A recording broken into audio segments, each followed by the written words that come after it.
Hey everybody, it is Huey, your High Commander of the Boss of the Fast Shit Show. I'm sitting here in my throne room, surrounded by my comics, toys, and Funkos. And I thought I'd do a quick video talking about my top books in my collection. Usually you can see them right behind me. You see a lot of blank space right up there on those little shelves. Those books are left up there are modern books, or they're not really a whole lot of story behind them. Yep, want them on eBay. What kind of story is that? That's not a really cool story when it comes to getting some of the books you love in your collection. And I don't think I have any modern books in here, as in like past couple years. These are all a little bit older books. But I thought I'd do a quick little video talking about those and how I got them, some really cool stories behind them. And definitely, if you have books in your collection, I'm going to go ahead and tag you to say, hey, show me what books you have and your stories behind them. Currently in my collection, I just have over 7,500 books. Oh, handful of keys.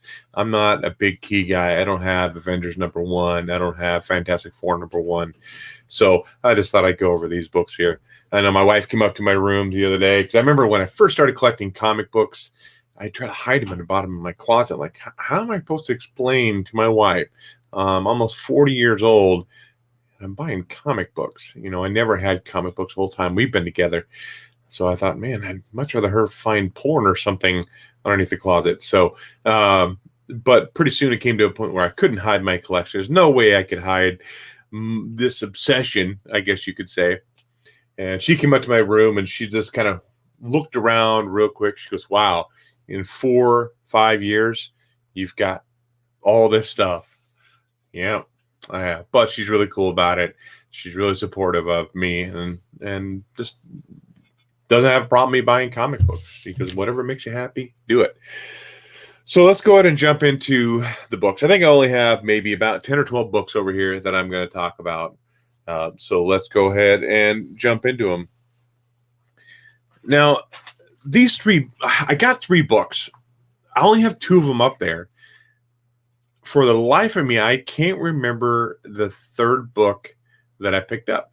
I know they were all #1s. I know I paid about $15 a piece for them, but I can't for the life of me remember what the third one was. And it was about the same range of how old the book was. So the first one I said I paid about $15 a piece. I talked the guy down. He wanted like $70 for the 3 books, and I talked him down to 45, and they took that. It was at some random little thrift shop I was at on a delivery. And if I'm out on delivery with my old job, I used to call Google, figure out what's here, who has comic books, and I would try to find them on my route. So these ones I did find, as I did, we'll talk them down to $15 a piece. They're in pretty good shape. They're not. I'm not a 9.0, maybe an 8.0, 8.5, but still in pretty good condition. And first one is Shazam #1 DC book. So for $15, yeah, I would buy that. And like I said, it's 8.0, maybe an 8.5. I don't know. It does have a little bit of rounded corners and a few spine ticks and a little bit of dirt on the cover, but still, for $15, I'd pick it up. The second book is this is about the same condition as Shazam. It's got a couple little rounded corners, but the spine's really intact. It can use a cleaning, but that is Savage She-Hulk #1 for $15. And I think I've had these now for about 4 years, somewhere around there.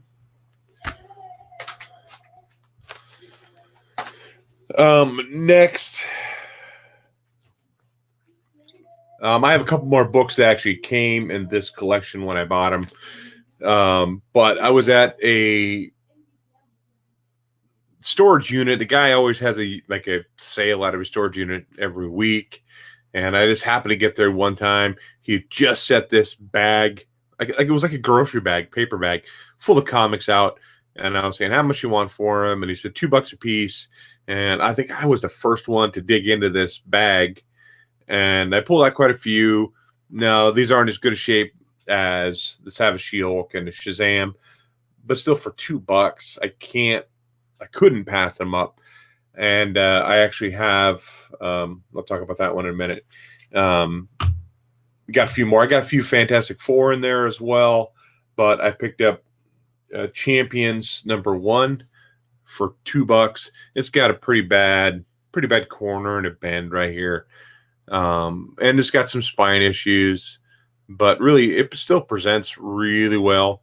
Usually put all my books that are up on my shelf in a sleeve, just in case they do fall, they don't get all damaged. So Champions #1 for $2.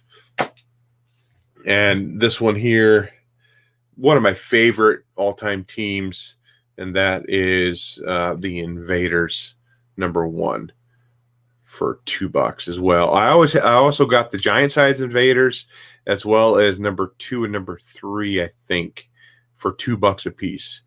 So those are pretty cool to have. Love these.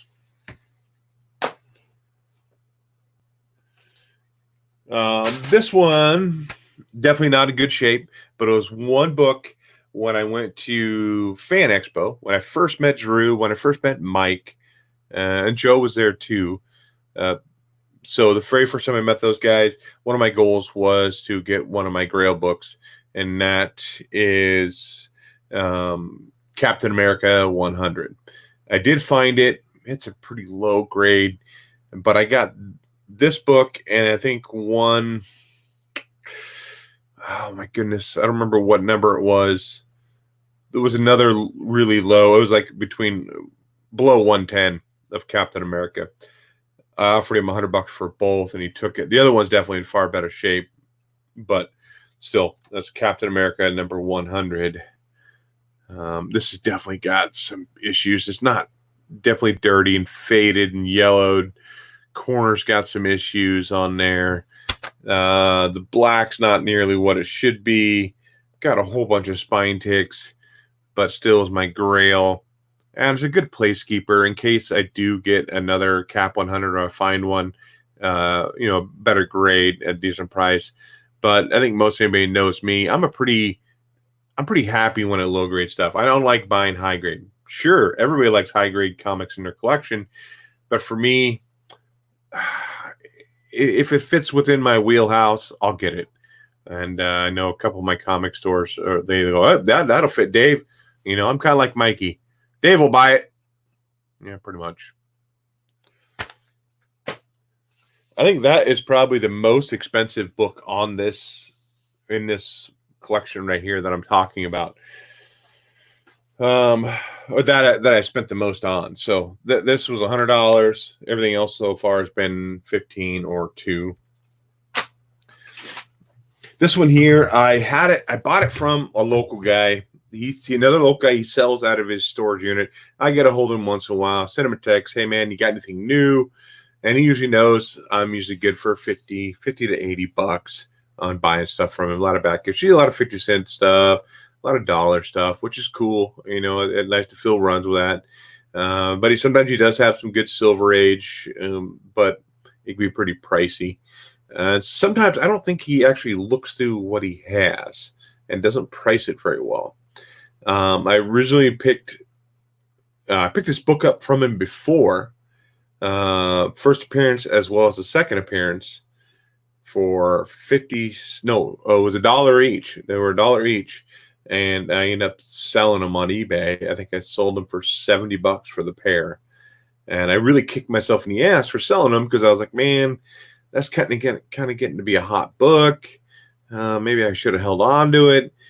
Lo and behold, it was about 3 months later. I'm digging through his boxes again. He was at a flea market, actually had a booth set up, and this was in his 50-cent bin. So I even paid less for it this time. It was a better grade, higher grade. So I'm happy to get this, and I got this signed by Jim Starlin at Rose City Comic Con last year. So that was pretty cool. And, it is a pretty dang good book. Bottom corner's a little rounded on it. Top corner's pretty sharp. It's got a couple of spine indentations. No, not really ticks. No color breaking stuff. But it's in really, really good shape, I think, for what it was and what I paid for it. And that is Marvel Special Edition Hands of Shang-Chi, Master of Kung Fu. So pick that up for 50 cents. I don't know. I mean, if he's a guy, kind of feel bad about buying it from him for that cheap. I mean, but I don't know. Maybe he should have known what he had before he sold it. I don't know. You tell me. You let me know in the comments below, because I definitely got a couple books in my collection that are that way, that I got for super cheap, and I kind of knew what they were. But for 50 cents, pick it up. And he's always known, like, I'll get a stack of books out, this tall, and he'll count them up, and he go, oh, okay, so it comes to $90, but how about 45? So he doesn't even let me negotiate price down. He automatically knocks that price down. So there have been a few times, though, that I've kicked him some extra money. He said 45, I've given him 50 or whatever. I mean, that maybe it doesn't make up for the first appearance of Shang-Chi, but still, I try to man, you've cut so many good deals. Here's some extra bucks.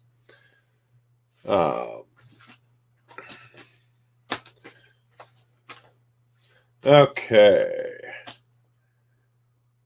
This is, I think, my oldest book in my collection here, and it's definitely not in good shape, but it's still, just because it's so old, that's what's so cool about it. I think, if I remember correctly, it's 1946 is the year it came out. I went to a flea market, or a friend of my dad helps run, and I was talking to him in there. He says, oh, you know about comics? I said, yeah, I know a fair deal about comics. And he said, well, a woman came in the other day trying to sell some comics. She had no clue to what she had. Would you be willing to talk to her and help her out? And I said, yeah, sure. What the heck? Let's go see what she's got. If anything, being a collector, it's always cool to dig through somebody else's stuff and just, if you can help them figure out what they got and see what they got. Well, a lot of the stuff she had were some old Disney stuff, which I guess, some of that Disney stuff can be expensive, but this was nothing super spendy by any means. And this is a lot of stuff that really wasn't worth very much. I had my price guide there. I had the app open. I was looking through stuff, trying to help her out, trying to get what she was, price everything. And she was asking me what I was interested in. If I was interested in any of it. I said, no, not really. This was the only book I wanted. And I said, really, the condition is maybe 20, 25 bucks. And she just gave it to me for helping her out. I think I spent like 4 hours there with her, helping sort through these books and figure everything out. So she gave it to me as payment for helping her, which I thought was really, really cool. The downside is I got out to my car. I had exceeded the 2-hour limit on the parking spot, so I got a $20 ticket. So I still ended up paying for the book. But and it's the only book outside of his first appearance in DC that I have, and that is Captain Marvel Adventures number 73, when Captain Marvel becomes a petrophile. So 10-cent cover, really pretty cool book. The centerfolds coming out of it, but still, to me, it is having a book that's 46. That's almost 68, almost 80 years old, 75 years old. That's, to me, is really, really fucking cool. And think about how many times this book's been read, how many times maybe the kid bought it and sitting on the step of their house, reading it, enjoyed it numerous times, loaned it to their friends, where this book has traveled. That's the cool part to me about having a book this old. So Captain Marvel number, what did I say, was 76? 73. So I got it for free or for working, but I still had to pay for it. So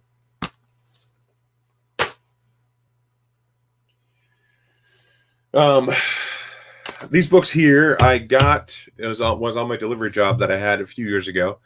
I went to another town. It was about 60, 70 miles away. I went over there on a daily basis.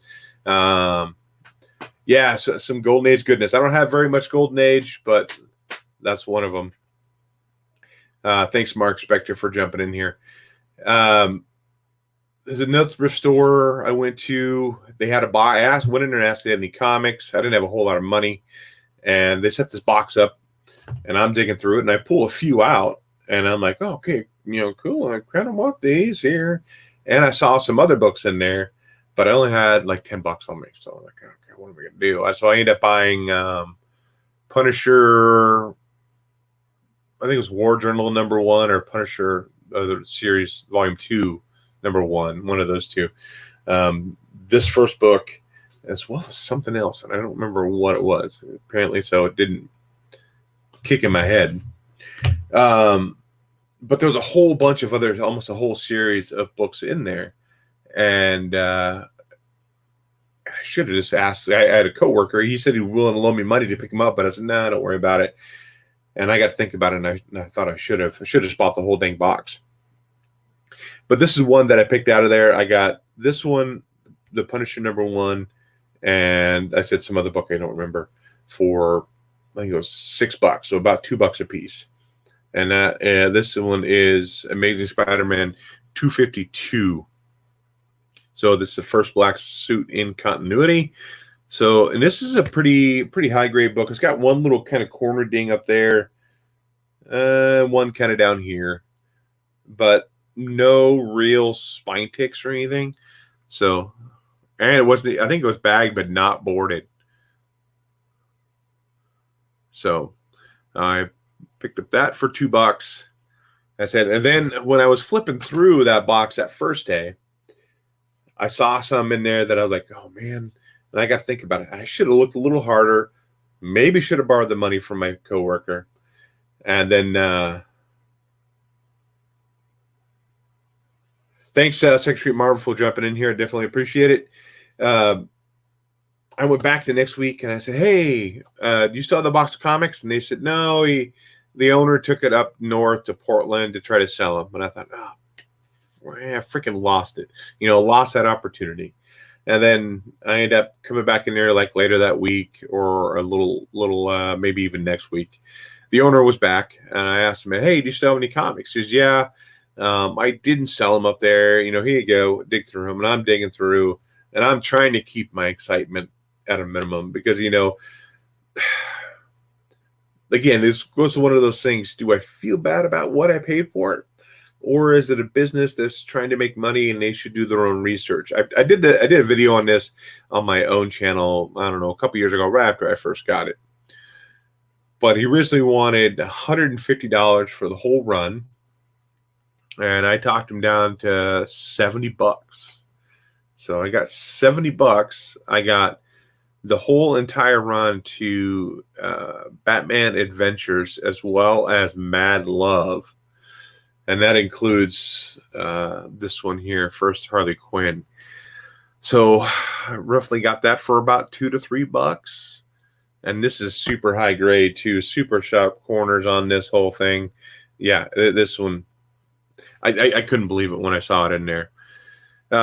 Should I feel bad about talking him down? I don't know. If you're watching in the live chat, what would you do if you went to a thrift store and you saw this in there and you were able to get it for like $3? Would you pick it up or would you tell the guy, hey, you got a pretty spendy book here? I don't know. You'd let me know. If it was a little old lady selling at a yard sale, yeah, I might feel bad. I might actually just try and say, hey, you know what? Here's some extra money. I don't want to take this away from you. But yeah, so I got Mad Love.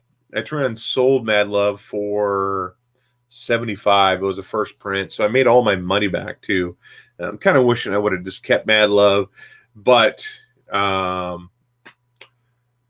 came back. It was toward the end of the month too. I spent a good chunk of money on those, and I had to show my wife, hey, if I'm willing to spend money on comics, I'd be willing to sell stuff too to make it back. And so Mark Spector says, yep, he definitely would be picking it up.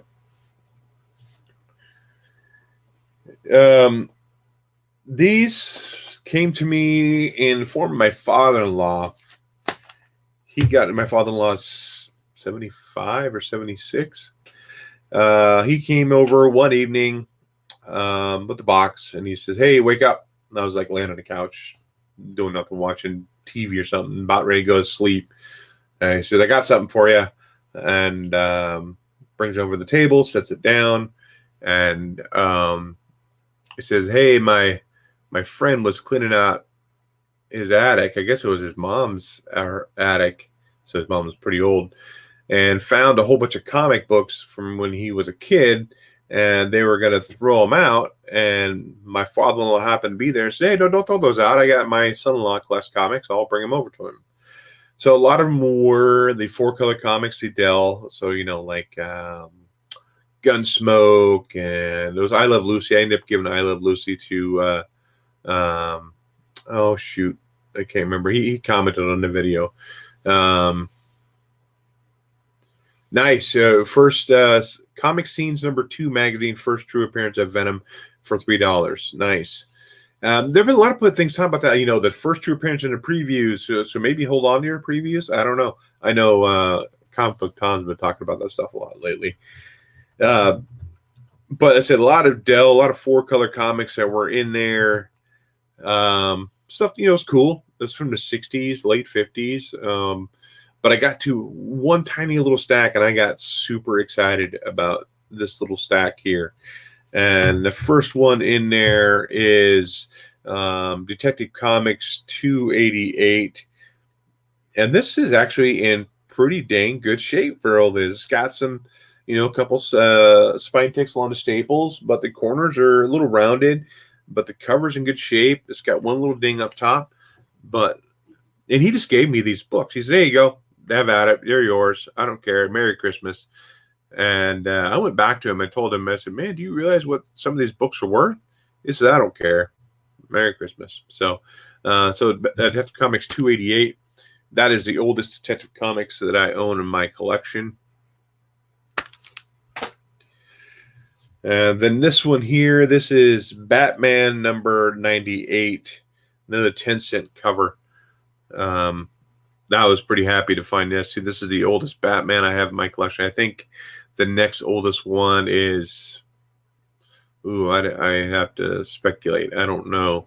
Like, I could probably look right here in my CLZ app.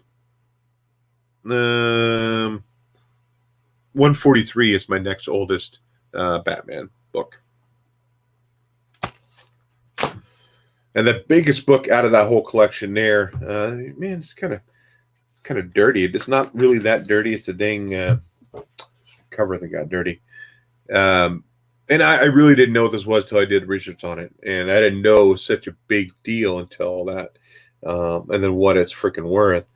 And this is Brave and the Bold number 34. This is the first Silver Age Hawkman. So that was in there as well. So talk about being super excited about that. Yeah, I was pretty dang excited. Hawkman's not really, one of my favorite characters by any means. I think this is, I have some other like Savage Hawkman or something like that from the 90s.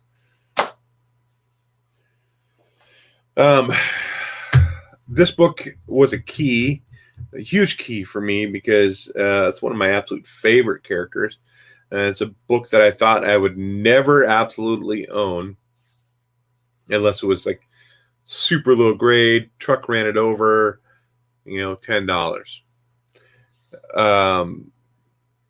This is from the Comic Core. This is from, oh my goodness, why am I drawing a blank? Chad from Comic Core. Chad from Comic Core. He came on as a guest host on our show it's been about 2 years ago now. And we talked about the comics on the show. We went to an off air. We talked for a little bit longer. And he showed some books that he had. And he showed this one up in the camera. And I went, oh my God, that's one of my keys. That's like big grail for me. It's one I'm always looking for. And he asked me if I wanted it. And I said, dude, there's no way I cannot accept that book. He said, no, seriously, you want it? Give me your address. I'll send it off to you. And I said, dude, I cannot have you do that. Got off air, sent him a message, gave him my address, and he sent it to me. And just wow. I mean, it's just one of those books you just can't imagine somebody just saying, oh, by the way, here's this book. Here's this big key that a lot of people actually would love to have, but I'll just give it to you. I got this signed by Jerry Conway at Rose City Comic Con last year as well. He was there. And it is Amazing Spider-Man 129. Just absolutely floored me that somebody was willing just to say, hey, here you go. Here's this book. You can have it. I mean, outside, the books I got from my father-in-law, that's something, I mean, it's not the same as like this, because, we're comic collectors. We love these books. We're always looking for these. Like with my father-in-law, he doesn't read comics. He has no interest in it. He's a big gun guy. So now if it was a box full of guns his buddy had, he'd probably be like, I'm not giving any of that stuff. So just amazing that this is in my collection. And this is, high mid-grade. I would say it's 6.5, 7. So pretty stoked to have this in my collection. Last book I have in my collection, I've showed it off on this channel before. My store had it. It was a consignment, and I asked if they'd be willing to take payments on it because they had, I think it was $250 for it. And they talked to the guy, and they said, yeah, he'll take payments. So I said, okay, here you go. Here's, I don't know, $25 or whatever it was I put down on it. And okay, no problem. And then I was going to pay the rest off, over the next few months or whatever. 20 here, 30 here, whatever, and get it in my collection. And my wife went in there for my birthday last fall and actually ended up buying this book for me for my birthday. Yes, First Jackal too. Yeah. It's a pretty low grade book, but I mean, it's one of those great historic books, and I'm super happy to have it. There's some kid loved it to death. I'll tell you that much. Or maybe it was an adult. I don't know, but they definitely took a pin to it. They drew on it a little bit here and there, underlined some words on the cover. The spine's got some problems. The corners are dinged up. It's got some major stuff wrong with it, but it's got a date stamp too. I love date stamps, by the way. I think they're a great kind of cool addition to the comic, and I don't think it takes any away from the value. But I love date stamps, and so my wife gave it to me for my birthday this last year, and that is Justice League of America #1. I put it in this hard case here. That's just a really cool book. Really cool book to have. Of course, it's not. I forgot what Brave and the Bold it is. The first appearance of Justice League of America, but still, this is a pretty solid book to have in a collection. I think so. I only have 6 or 7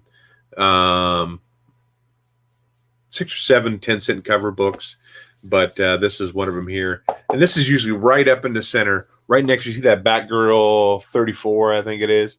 It's usually right up there, right in the center of my collection, just so everybody can see it.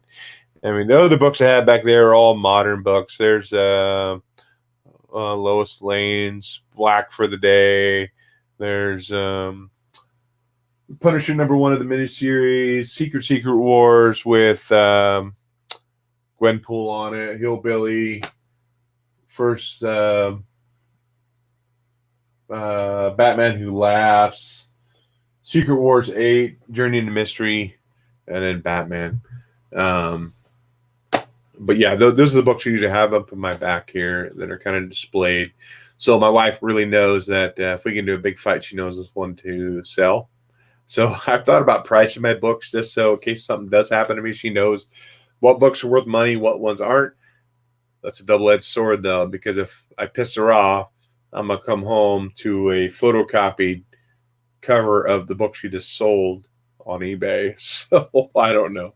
But I don't think my wife would do that, But I do take them down. Like if I'm out of town for a couple of days, I'll take these down and I'll put them somewhere else. I don't want my big expensive books hanging out up on my shelf out in the open. But if I were to look at these books here, okay, now this one would have been $250, right? But I only paid $25 for it. My wife paid the rest. So $25.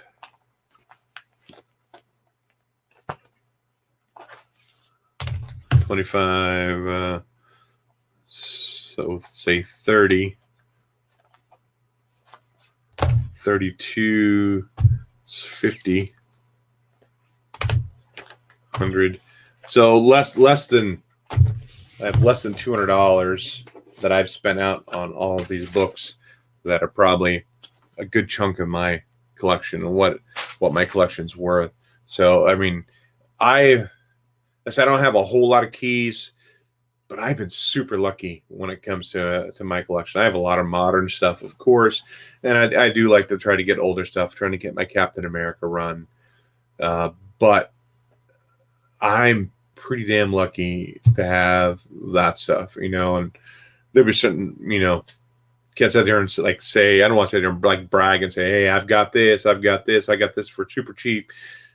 But I just gotta say I'm lucky that I have those. So I think that's it. That's all the books I have or not. Those are books in my collection that I have but good stories behind and what I paid. I got a few more books I picked up today from my comic store. Nothing super spectacular, but some cool stuff. I got to rebag and board them though. Wonder Woman 259, 244, 254. Some Captain America, 251, 245. It was 220, 219, 203. I have this cover already, but some kid had given Captain America a big old gap between his teeth, so I had to get a different cover to cover it.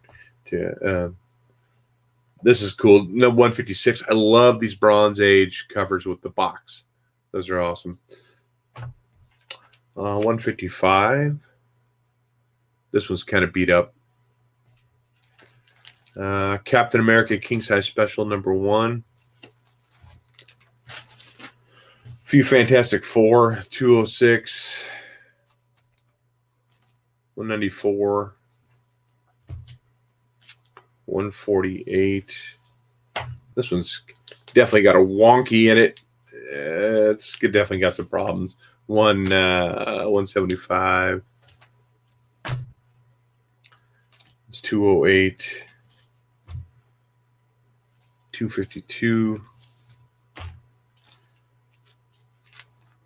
344. And then Captain America and Return of the Ozma Monster, the freebie. I have the Spider-Man crest ones, I think that's what they were, the toothpaste ones. I have those, so this was pretty cool too. If you didn't know, we are having a contest right now. The video is in somewhere in the feed here, Yeah, definitely go check it out. Just making a quick video answering 3 questions about how you're doing during this whole quarantine thing. I want to know how you're surviving in comic book world. If you're going insane, how you're getting your fix. Definitely go check that video out and enter that contest. I'll be giving away, a stack of books. I have tons of doubles and everything else. And what I'll do is the winner, I'll get a hold of them, kind of maybe get an idea of what you're collecting. Maybe I might be able to fill some of those runs for you. I mean, I'm not going to be giving away any super big key books, but, just trying to give away some cool books the Spain Internet Contest to see how you're doing during this time. It's pretty crazy. I'm here in Oregon. We don't have like a lockdown complete situation, but we definitely have a lot of stuff shut down, just like everywhere else. So, well, luckily, my wife and I are still working. We're essential, I guess. So, but I hope everybody's doing good. And your neck of the woods, I see Uncanny Kawaka jumped in here at the last minute. He says whole of New Zealand is locked down. Yep. But I hope everything's going good in your area. We're going to be going live again. I think we may be shifting to Friday nights again, just so we can get Mike in here a little bit more. But we're not going to be doing as much comics. If you've ever seen our last couple of videos, we did one on G.I. Joe. We just did one on He-Man and Master of the Universe. And this one might be focusing on 80s cartoons. We might have a top 10 list on our favorite 80s cartoons. So definitely come by and check us out for that. You know, you can check us out. If you can't check us out live or on YouTube, we do with the podcast. You can find us on Instagram, so, Apple, iTunes, and Podbean, and your favorite podcast subscribing service. So definitely go check us out. We definitely appreciate it. And I thank everybody for stopping by tonight. And we'll catch you later. I don't want private chat. I want this.